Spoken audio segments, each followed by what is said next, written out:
In Chapter 7, Karen Seccombe takes us into the minds of many of the recipients that she got to know during her study to see what their own perspectives were on the welfare system itself. She starts the chapter out with a question that is posed to us, to think about, which is really, who is it that benefits from welfare reform? Does welfare reform really primarily benefit poor women and their children, or is it designed mostly to benefit the rest of us? Is poverty reduced simply because fewer families receive federal benefits?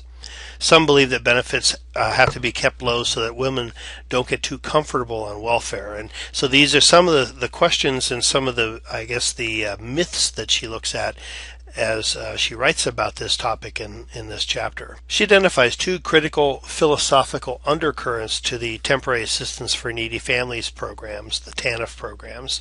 The first philosophical undercurrent is that we no longer believe that children, especially with one parent, are best cared for at home by their parent. This is demonstrated by the fact that the program requires the mother to be a wage earner first and a caretaker second.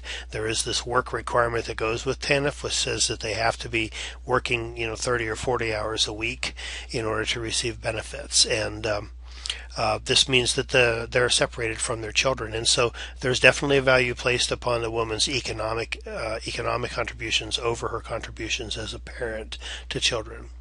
The second undercurrent philosophically in the TANF program that Seccombe identifies is that we assume that welfare recipients enjoy being in the welfare system and therefore need changes forced upon them to get them out of the system. There's a fear that left to their own devices, these women will choose to remain on welfare. So these beliefs, perhaps as ridiculous as they may sound on the surface as we talk about them, these beliefs are at the root of the work requirements, time limits, and family cap portions of the TANF program. And now we're going to look a little bit here at each of these. For instance, the work requirements say, Seccombe says about the work requirements that a near minimum wage job is not necessarily a ticket out of poverty. Many of the jobs, for instance, that welfare relievers get do not provide health insurance of any kind to the worker, and so right away there are financial difficulties and hardships created by the fact that by the work requirement just on the families. Secondly, for the time limits, this is the notion that a recipient can only receive benefits for 24 months and a total of 5 years overall. The research demonstrates that most women who do receive benefits are on welfare for very short periods. The notion that women want to stay on welfare is largely exploded by most of the studies of individuals who are receiving benefits. Family caps is something that some of the states, but not all of the states, have, and that is the requirement that benefits will be denied in families where more children are born after welfare benefits start. Now, most studies do not support the conclusion that mothers have more babies in order to get more money, but these family caps are based upon that sort of illusion that if we give money to single mothers with children, they'll have more children if we give them more money.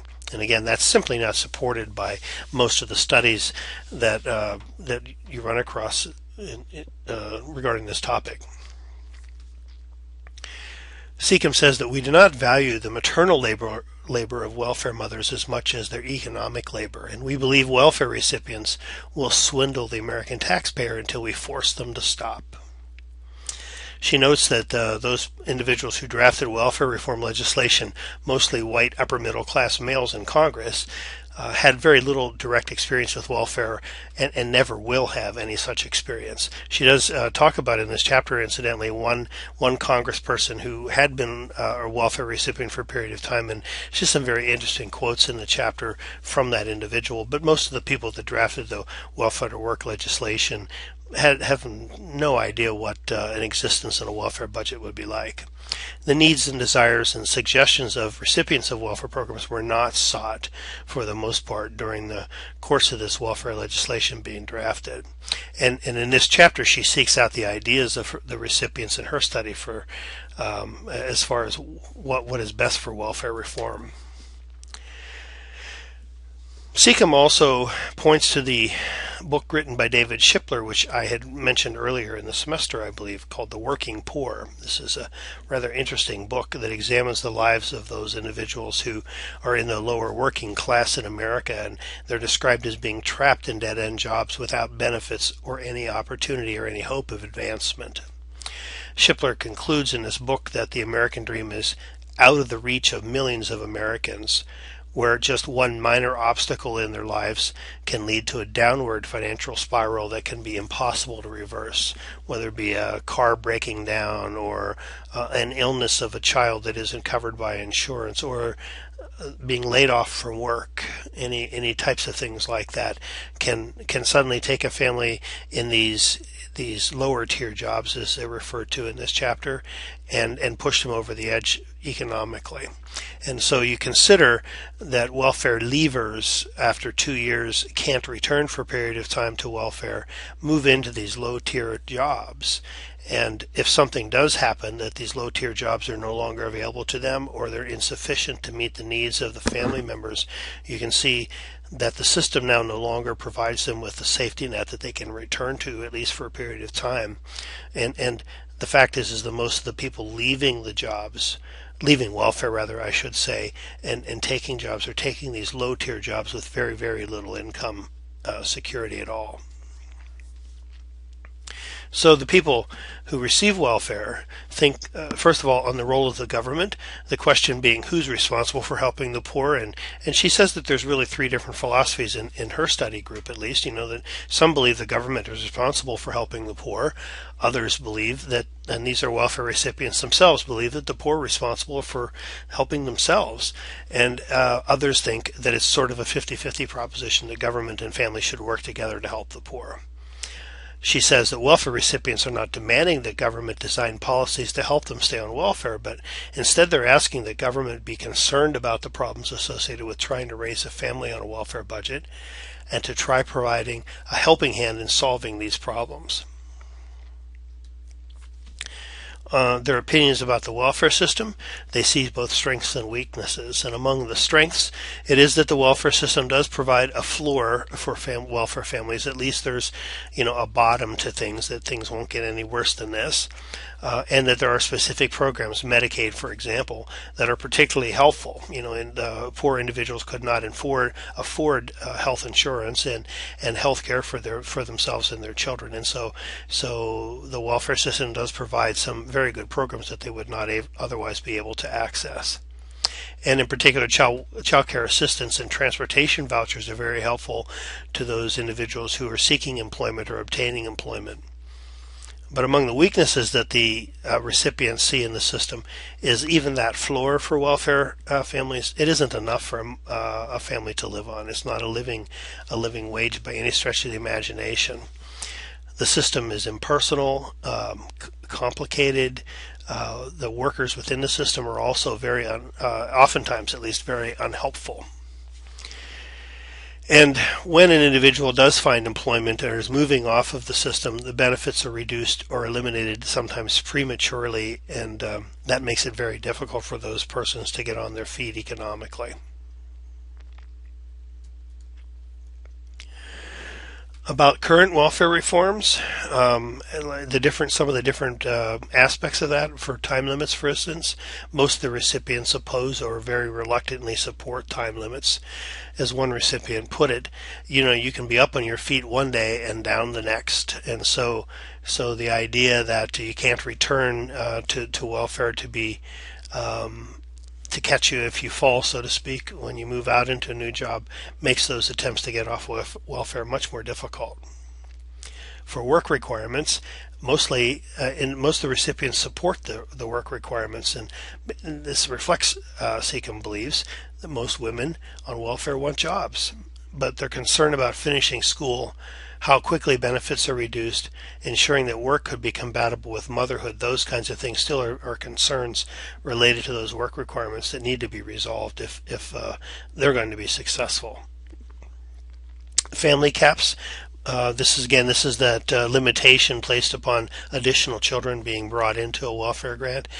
Most of the recipients opposed that, and their concern was basically that children would be robbed of the income and the benefits that they need in order to survive. It isn't, again, something that they want to gather for themselves, but they believe that it will hurt children if future children don't have the same benefits that they need. Interestingly, most of them do support some sort of threshold. There's some point where there's 2 or 3 children somewhere where they believe it may be reasonable to cut somebody off from further benefit increases, but certainly not in the first child or 2. And they have some ideas about reforming the system to make it better. For instance, the welfare system itself, benefit levels could be increased. Child support enforcement could be more vigorously pursued from the fathers. A lot of the welfare recipients think that it's odd that somehow everybody's efforts and concerns are focused upon themselves rather than upon the fathers who have kind of bugged out on the family. They also think that something along the lines of a cafeteria plan of benefits that could be customized to meet individual needs also makes sense. Instead of having the same type of benefits available for everyone, that some individuals may not need certain types of programs or benefits and do need others and more of those others or something. And so they suggest looking at the possibility of customizing what benefits are made available to individuals based upon individual needs.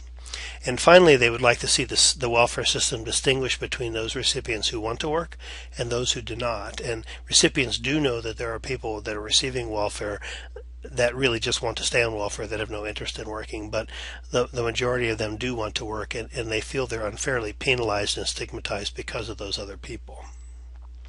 They also could provide some suggestions for providing the structure of low-tier work. That is, those entry-level jobs that they're going to be moving into most likely when they leave welfare. And for one thing, and then now this does require really a look on the part of society and the government about restructuring the work world to a certain extent. For instance, some programs have a living wage requirement, or some communities rather have a living wage requirement, and we're going to talk about that here within the next chapter or so in this book, but that essentially says that if you have a contract with the government, you have to agree to pay more than minimum wage in these communities. If you have a contract with that local government, that you have to pay a living wage. That is what a family really needs to exist and to live on. And that's one idea of some social changes that could happen that could make low-tier work more realistic for them. Something less tenuous, more secure.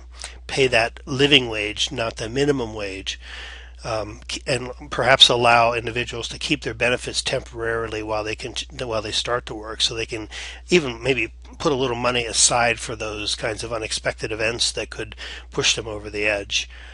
Provide more educational benefits, allowing or encouraging recipients to go on for a GED, a college education, technical training.